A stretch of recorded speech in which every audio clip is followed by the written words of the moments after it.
Et on va parler de Vladimir Poutine. Alors on attend peut-être, en tout cas aujourd'hui, une prise de parole du président russe. En tout cas, c'était ce qui était annoncé. Une adresse à la nation russe. Il est en tout cas à Saint-Pétersbourg, dans le cadre des commémorations des 80 ans du siège de Leningrad. On le voit devant ce monument aux morts ce matin. Alors l'armée russe a sans doute depuis un an et ses échecs successifs compris qu'elle avait besoin d'être modernisée. Donc un grand plan à moyen terme est prévu. On va en reparler dans une seconde. D'abord, parlons du court terme, du terrain. Et manifestement, il est confiant, Vladimir Poutine. Écoutez. Tout cela crée une base pour notre développement, efficace et pour la victoire. La victoire est garantie, j'en ai aucun doute. Il y a plusieurs choses qui ne sont jamais parties et qui sont à la base de notre victoire. C'est l'unité et la solidarité du peuple russe, le peuple russe aux multiples nationalités. C'est le courage et l'héroïsme de nos soldats dans l'opération militaire spéciale et en première ligne. Et bien évidemment, le travail de notre secteur militaire et industriel.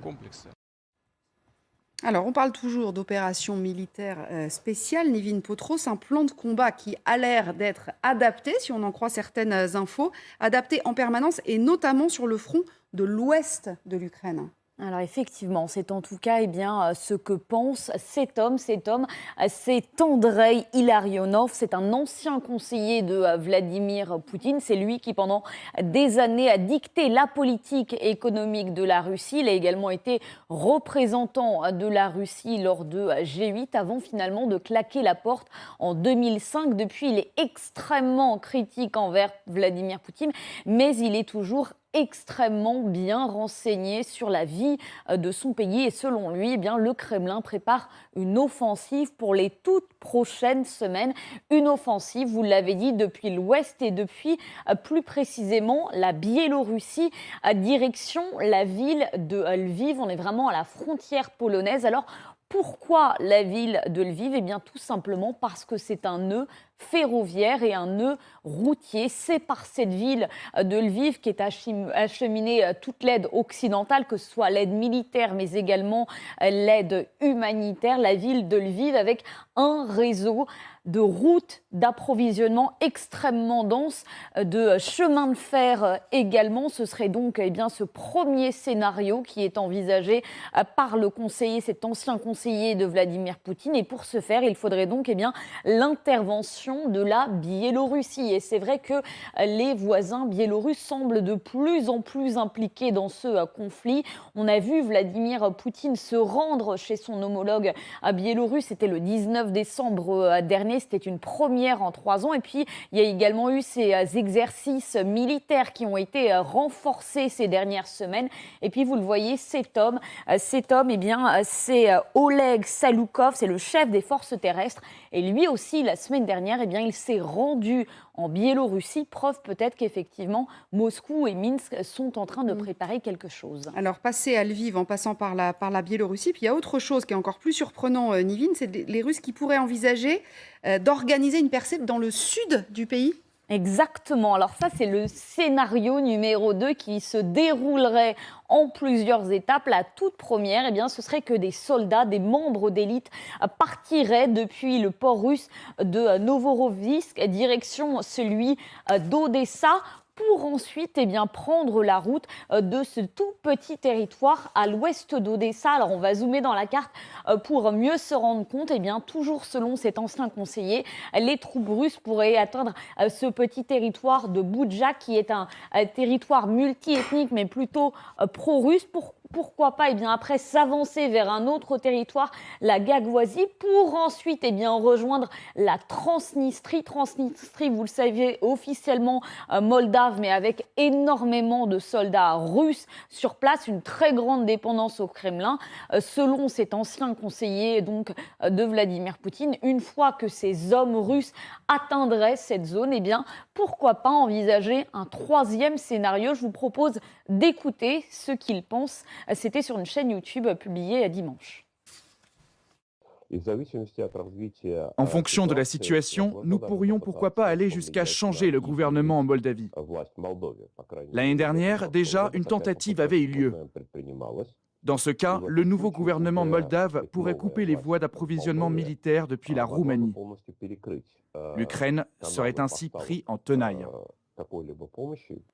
Voilà, vous l'avez entendu, l'Ukraine pris en tenaille, empêchée évidemment de recevoir toute cette aide militaire qui est acheminée via la Moldavie, via également les pays voisins. Alors évidemment, la question que l'on se pose, c'est est-ce que ces scénarios semblent crédibles, notamment ce deuxième scénario. Alors, impossible évidemment de trancher, mais ce que l'on peut dire, c'est que si effectivement ces stratégies étaient les bonnes, si ça semblait aussi facile de priver entièrement le territoire ukrainien de tout ce matériel militaire, eh bien Moscou l'aurait probablement déjà fait, sauf que peut-être il y a une différence cette fois, c'est évidemment cette deuxième vague de mobilisation dont on parle depuis des semaines qui pourrait effectivement changer la donne. Alors, merci beaucoup Nivine. Je précise qu'on attend éventuellement une prise de parole de Vladimir Poutine, donc vous l'entendrez évidemment si tel était le cas. Général, votre avis, ça sent la ruse à plein nez ou c'est crédible ? Je dirais que les objectifs stratégiques sont logiques. Oui. Interdire l'approvisionnement venant de l'Occident en direction de l'Ukraine, Pas idiot. Ouais. c'est normal qu'on soit tenté d'essayer de faire quelque chose. Maintenant, la réalité sur le terrain, le scénario 1 par le nord, j'ai regardé vaguement, il y a 300-400 km entre la Biélorussie et Lviv. Alors déjà, quand on n'arrive pas à progresser de 2 km par jour, les 300-400 km, ça va être difficile. Ensuite, au sud, vu ce qui s'est passé depuis des mois, il faut en plus une marine qui soit capable de flotter, oserais-je dire, ce mauvais jeu de mots. Il y a quand même beaucoup de navires russes qui ont été coulés, quand même par les Ukrainiens. Et elle est minée, la mer. Et elle est minée aussi. Donc, alors moi, je traduirais ça. Alors, le mot que vous avez dit, russe, c'est quand même avertir que, oui, on se bat par quelque chose du côté russe. Ça veut dire, comme on peut aller par le nord, par le sud, et on ne parle pas de l'Est là, ça veut dire aux Ukrainiens, préparez-vous. Donc, les forces ukrainiennes ne sont pas extensibles. Ouais, donc, elles vont être obligées de disperser leurs forces pour répondre à toutes les menaces possibles. Ouais. Et là, il y aura des choix. Là, j'en mets plus, là, j'en mets moins, en fonction de la réalité de la menace. Voilà, donc moi, je pense qu'effectivement, on est dans la ruse. Il y a peut-être aussi, Rachel, peut-être faut-il le rapprocher du fait que depuis hier soir, de très nombreuses rumeurs circulent autour du fait que Vladimir Poutine va s'adresser à la nation. Alors tout à l'heure, il a donné une conférence de presse, il a parlé un peu devant des ouvriers, on a vu les images et on l'a entendu quand il dit qu'il est sûr de gagner en Ukraine. Mais voilà, les agences nous ont annoncé qu'il allait parler, on attend. Peut-être va-t-il le faire, on ne sait pas. Mais est-ce que voilà, ça fait pas partie d'un espèce de teasing, une espèce de teasing dans cette séquence. Là, on a vu des images devant le monument aux morts très importantes, parce que ce monument aux morts, comme beaucoup de monuments aux morts en Russie, ne porte pas de nom, ce qui prouve une nouvelle fois que les morts, en fait, n'ont pas d'identité, n'ont finalement pas d'importance, si seulement de participer au grand récit national. Ouais. Donc ça, et puis là, c'est finalement, alors cette prise de parole, avec ce teasing, avec cette attente pour sa population et pour le monde entier, au fond, maintenant, aujourd'hui, en fait, alimente le fait que Poutine est véritablement l'historien en chef et qu'il refait sa propre histoire et qu'il refait un récit avec deux piliers, la justification de la guerre parce que quand on fait la guerre, il faut absolument avoir un ennemi, c'est ce que disait Desproges, donc avec l'OTAN, avec le mal, etc. Et de l'autre côté, cette justification, la victimisation, qui est effectivement la dénazification encore et toujours. Et le troisième pilier aussi, c'est peut-être là, le dernier point sur lequel il appuie, c'est le fait que le peuple russe finalement englobe ces différentes nationalités. Ouais, c'est ça. Il le dit d'ailleurs, oui, ce peuple russe aux différentes nationalités. Il l'avait dit il y a un an lorsqu'il a lancé son opération militaire spéciale, et là il le rappelle une nouvelle fois. Oui, c'est vrai que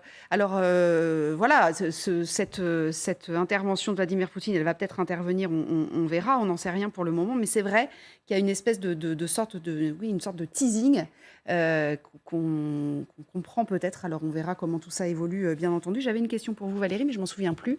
Donc, je peux parler même sans question. Allez-y. C'est un truc qu'on vous savez faire sur les plateaux. Ouais.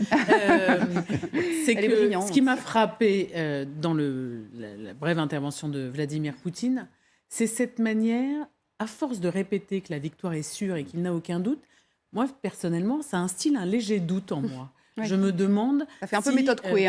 Voilà, il y a un côté... mon énoncé va être performatif, ça va permettre de convaincre tout le monde. Et puis, il y a cette vieille phrase qu'on attribue à Goebbels, mais je ne sais pas si c'est vraiment de lui, un mensonge répété 1000 fois ne finit pas par se transformer en vérité, contrairement à ce que disait Goebbels. Donc voilà, je trouve que Vladimir Poutine... j'adore la formule de Rachel qui dit il se transforme en historien de lui-même et de ce qui est en train de se passer, mais un historien à la mode soviétique, c'est-à-dire quelqu'un qui efface les personnages qui ne lui plaisent pas et les événements qui ne vont pas dans son sens de l'histoire. Oui, c'est un régime qui élabore sa propre vérité, on travestit l'histoire. Moi, je suis scandalisé d'entendre M. Lavrov parler de solution finale, comparer ce que la coalition internationale va faire pour défendre la liberté, la démocratie en Ukraine à la Shoah, finalement, parce que ça revient à ça, c'est absolument inacceptable. Donc, on ne sait pas où est leur raisonnement, ils ne savent plus raisonner en réalité. C'est vrai qu'on ne s'est pas arrêté sur la phrase de Lavrov, faisons-le maintenant. Quand Lavrov dit ce qui est mis en place, pardonnez-moi, je vous coupe, mais pour rappeler à nos téléspectateurs s'ils n'étaient pas là dans la première demi-heure, quand Lavrov dit ce que l'OTAN et l'Occident et les États-Unis sont en train de faire aux Russes, c'est la même chose que ce que les nazis ont fait aux Juifs dans la solution finale. Enfin, je veux dire, ça mérite d'être commenté quand même. Ce régime. Et je rejoindrai effectivement ce que vous avez dit, le général, à savoir, d'abord, on ne sait même pas quels sont les plans de Vladimir Poutine. À chaque fois, il nous annonce une nouvelle offensive, il veut la victoire, c'est tout ce qu'il veut. Mais aujourd'hui, il est bien incapable de l'avoir. C'est absolument abject, cette référence, effectivement. Mais d'un autre côté, dans son raisonnement, c'est qu'il revient à la Seconde Guerre mondiale. En fait, il en est certainement persuadé, en fait. Il finit par se dire que sa vérité finit par être la vérité, effectivement. Il s'est peut-être C'est un détournement de l'histoire. Alors, en revanche, il y a peut-être quelque chose qui a été une leçon qui a été tirée par le Kremlin des mois qui viennent de se passer, c'est qu'il est urgent de moderniser l'armée russe, manifestement. En tout cas, une partie de l'armée russe. D'ailleurs, le ministre Shoigu de la Défense l'avait confirmé hier. Il va bien y avoir une modernisation. De quoi s'agit-il exactement? C'est Camille Baron qui nous explique. Regardez. C'est un objectif annoncé par le Kremlin dès le mois de décembre. Porter l'armée russe à 1,5 million de soldats en 2026. Voici ce à quoi il faudra prêter une attention toute particulière. Compléter l'enrôlement de militaires sous contrat. Étant donné le besoin grandissant de soldats, tout doit être regroupé et synchronisé dans un plan détaillé d'augmentation des effectifs des forces armées de la Fédération de Russie. Pour ce plan, plusieurs hypothèses possibles. D'après le ministre de la Défense, Moscou semble privilégier le recrutement de militaires sous contrat, des soldats professionnels, notamment pour renforcer la marine, l'armée de l'air et les groupes chargés de tirer les missiles. Autre option, le Kremlin pourrait annoncer une nouvelle mobilisation. Mais cela s'annonce difficile. En septembre dernier, la mobilisation de 300 000 conscrits avait provoqué un exode en Russie. Quelle que soit l'hypothèse retenue, Moscou a plusieurs pistes pour recruter. L'âge limite du service militaire, aujourd'hui de 18 à 27 ans, devrait passer de 21 à 30 ans. La proposition annoncée par le ministre de la Défense d'augmenter l'âge limite va être concrétisée. Vous savez que le président Poutine est d'accord. Un décret d'août dernier évoque aussi une augmentation du salaire des militaires. 195 000 roubles, soit 2 800 €, 5 fois le salaire moyen en Russie. Alors, deux questions. La première, est-ce que c'est une prise de conscience qui était nécessaire du point de vue de l'armée russe? Et deuxième question, avec quoi on paye? Je serais bien embêté à la place des Russes aujourd'hui parce que, d'abord, la réforme de l'armée russe elle a été engagée dans les années 2008, donc ça fait déjà presque 15 ans. Pour un tel résultat, il y a du travail. Oui, mais vous nous aviez expliqué que c'était sur les armes très modernes. Sur les... Oui, c'est vrai que les armes technologiques avaient été privilégiées. Mais surtout ça. Les chars qu'on nous sort aujourd'hui, les T-10, Armata, me semble-t-il, ou T-90, il faut 10 à 15 ans pour faire un matériel. Donc quand il commence à sortir, c'est qu'il a été déjà conçu il y a 10 ou 15 ans. Ça, voilà. Donc voilà. Mais il est certain que l'armement conventionnel a été moins privilégié que l'armement de haute technologie. Donc maintenant, on parle de 2026. Ça voudrait dire qu'on sera encore en guerre en 2026, d'après ce que je comprendrais quand même. Ou en tout cas qu'il a d'autres ambitions après l'Ukraine. Voilà, donc, moi j'ai un autre sentiment. J'ai l'impression qu'il ne se passe rien en Ukraine. J'entends un programme sur la réorganisation de l'armée russe. Bon, on tire des enseignements peut-être d'ailleurs, mais là, en Russie, on fait autre chose. On élève quand même les salaires, d'après ce qu'il y a des chiffres qui ont été évoqués, d'une manière énorme. Je crois comprendre qu'il y aura peut-être un peu moins d'appelés et plus d'engagés. Donc on va vers une plus grande professionnalisation de l'armée. Donc effectivement, c'est un enseignement peut-être du conflit. Voilà, ça c'est le premier aspect. Et la deuxième question que vous aviez posée, c'était... C'était comment on paye, justement. Voilà, comment on paye. Le budget de la Russie sur la défense, tel qu'il était connu, était aux alentours de 68 milliards équivalent euros. Ouais. 68. La France, c'est actuellement 43. Voilà, pour donner une idée. Et les La France, États-Unis, c'est 43 milliards 43 et ça milliards serait environ hors pension. 68, ce qui n'est pas énorme en ce n'est pas proportion. énorme. Avec une armée qui fait 1 million et quelques de soldats de toutes les armées confondues. Ça. Et nous, c'est une armée de 200 000 hommes. Voilà. Oui. Bon, voilà, ça fait quand même des échelles de valeur, donc il faut tirer quelques conclusions. Hein. Effectivement, et puis payer 2500, enfin 2000 euros par mois, en gros, le soldat, ça me semble un peu curieux. Voilà, Oui, moi, oui, je non, n'y et puis crois leur pas arsenal aura été en grande partie détruit aussi. Il va falloir le renouveler. là, je pense qu'ils vont le recompléter avec du neuf, mais bon, il faut quand même que les usines fonctionnent, il faut qu'elles produisent. On ne dit pas demain matin, je veux un char. Alors c'est pour ça que moi, ça m'a amené à une autre question, Valérie, que là, je m'en souviens. C'est bien.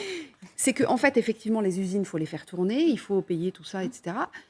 Après presque 1 an, pour ce qui concerne les premières sanctions économiques, on se rend compte que ça n'a pas du tout eu l'effet blast qu'on pensait que ça aurait, en fait. Hein. Alors, il y a, à mon sens, il y a une forme d'inertie. Le temps entre le moment où les sanctions sont décidées, appliquées, et le moment où ça commence à mordre, si vous me permettez l'expression, je pense qu'il y a un certain temps, comme dirait Fernand Reynaud, mais je pense que ça commence. On l'a vu. Alors, il y a des spéculations sur les munitions, les missiles, qui sembleraient manquer, les Russes en envoyaient jusqu'à... corrigez-moi, Général, si je dis une bêtise qui serait pas inédit, 60 000 par semaine, et là, on en est plutôt à 6 000, c'est ça? Dans les obus. Les obus, on est 10 à 15 à 20 000 par jour, semble-t-il, contre les 2 à 6 000 Ukrainiens. Voilà. Obus, oui. Mais ça a beaucoup diminué. Ça a diminué. Donc, ça veut dire qu'il y a une difficulté de l'appareil militaire russe à répondre à la demande d'une invasion. Oui, ou alors d'une il provisionne, il y a eu aussi, au début de l'application des sanctions, des voies détournées pour quand même se réapprovisionner. Via la Turquie, la Chine fermait les yeux, il y a eu l'Iran, il y a eu un certain nombre de pays qui ont aidé, sans le dire évidemment, la Russie. Ça a dû forcément se tendre, puisque la Chine ne veut pas de cette guerre, on l'a bien compris, et surtout pas de cette guerre nucléaire, que nous prédit Poutine ou ses affidés d'une guerre nucléaire. Donc ça doit commencer à se tendre. Et puis, vous l'aviez dit hier, tout ce qui est semi-conducteur, ça vient de Chine, et je ne suis pas sûre que ça arrive jusqu'en Russie. Rachel, malgré tout, sur la vie économique du pays, parce que c'est fait aussi pour ça, les sanctions. Pardon, c'est affreux parce qu'on s'en prend aux populations civiles, mais enfin, c'est fait aussi pour ça, pour asphyxier un peu la vie économique du pays. On ne voit pas des longues files d'attente pour aller au supermarché, on ne voit pas toutes ces images-là, elles n'existent pas. C'est vrai, elles n'existent pas, mais en revanche, moi, les échos que j'ai de la Russie, c'est la peur, en fait, qui commence à imprégner le pays, avec des impacts, malgré tout, sur... Nous, on parle du pouvoir d'achat ici, mais forcément des impacts sur le pouvoir d'achat qui sont extrêmement forts, des approvisionnements dans les supermarchés aussi, qui sont des produits qui manquent, etc.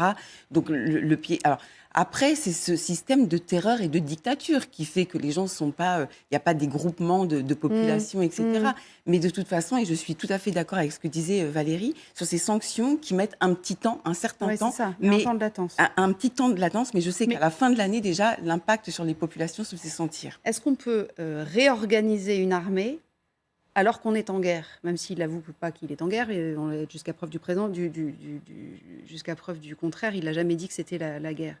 Mais réorganiser son armée, je prends un cas moderniser historique, son armée, alors qu'il est en guerre avec son armée sur le terrain. Je vais prendre un cas historique qui, à mon avis, a quelques analogies. 1792 en France, la patrie en danger. On fait l'amalgame entre l'armée de métier et l'armée de conscription. Et on se dépêche d'équiper des centaines de milliers d'hommes alors qu'on n'avait ni les armes, ni les uniformes, ni rien. Voilà. Je dirais, bon, c'est peut-être très, très ancien comme exemple. Mais néanmoins, aujourd'hui, je pense que la Russie est aussi confrontée à ça. D'un côté, il faut qu'elle tienne sur le terrain, qu'elle approvisionne en hommes, en munitions et en matériel. D'un autre côté, elle voit bien qu'il y a des lacunes. Donc elle se met, et moi je prétends quand même que Poutine met la Russie en état d'économie de guerre. Mais avec cette mise en place dans tous les domaines, l'endoctrinement, les usines, une réorganisation, mais je pense quand même qu'on est aussi un peu dans la communication, parce que la réorganisation, si au bout de 10 mois on se rend compte qu'il faut changer les choses, c'est que c'est un petit peu grave. Moi je dirais peut-être c'est les chefs qui ont déjà changé, mais je pense qu'on est plus dans le discours que dans la réalité. Vous serez payé 2 000 €, engagez-vous, et vois pas puis on verra bien ce qui peut se passer. Allez-y, Patrick. Oui, moi je pense quand même qu'il ne faut jamais oublier que l'Union européenne en est à son 9e train de sanctions. C'est ça. Et que je pense que ça a quand même des effets sur l'économie en Russie. Alors effectivement, il y a une chose, c'est qu'ils font marcher la planche à billets. Finalement, on revient à une sorte d'économie planifiée soviétique. On fait marcher la planche à billets, on alimente l'économie avec la banque qui est aux ordres du pouvoir politique. Et il n'en demeure pas moins qu'il y a quand même un taux d'inflation important et que le coût de la vie a encore augmenté. Exactement. Donc je pense que ça a quand même